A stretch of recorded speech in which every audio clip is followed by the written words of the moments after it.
Have you ever prayed for something over and over again and nothing seemed to change? Maybe you've been waiting for healing. Maybe you've been waiting for freedom from anxiety or depression, addiction, or grief. Maybe you've been asking God to restore a relationship or open a door that just won't seem to budge. If you've ever wondered, God, what am I supposed to do while I wait? Then this verse is definitely for you. Let's listen to what Romans 12:12 says.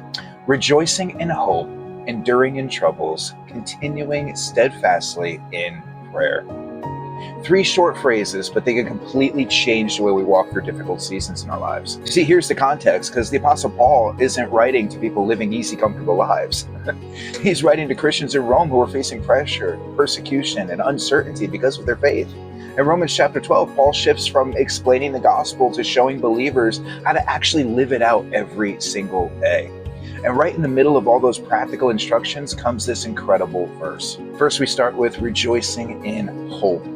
Notice here that Paul doesn't say rejoice because everything's going well. He says rejoice in hope. Our hope isn't in our circumstances finally getting better. Our hope is in Jesus Christ. It's in His promises. It's in knowing that God is still working even when we can't see it yet. Hope isn't just wishful thinking. Hope is confident trust in the one who never, ever, ever has broken a promise. Now, second, we have enduring in troubles. God never promised we wouldn't have hardships. Jesus Himself told us that we would.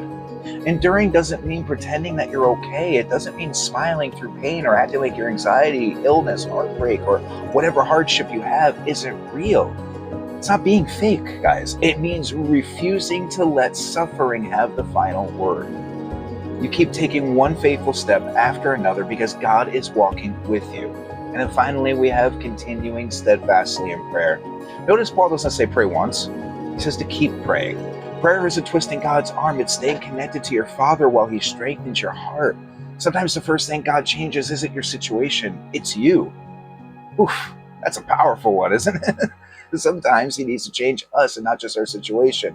When fear shows up, we have to rejoice in it because we have Christ. When life gets difficult, endure knowing that God hasn't abandoned you.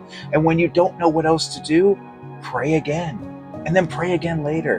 And then pray again tomorrow. Because every prayer is another reminder that you're trusting the one who is still on the throne. So if you're walking through a difficult season today, I want you to remember this scripture very, very clearly. Rejoice in hope. Endure through the hardship. Stay faithful in prayer because God isn't finished with your story yet. And guys, you all know by now, I believe that we never, ever, ever pray alone. So as always, it would be my honor to pray for you. So how can I pray for you today?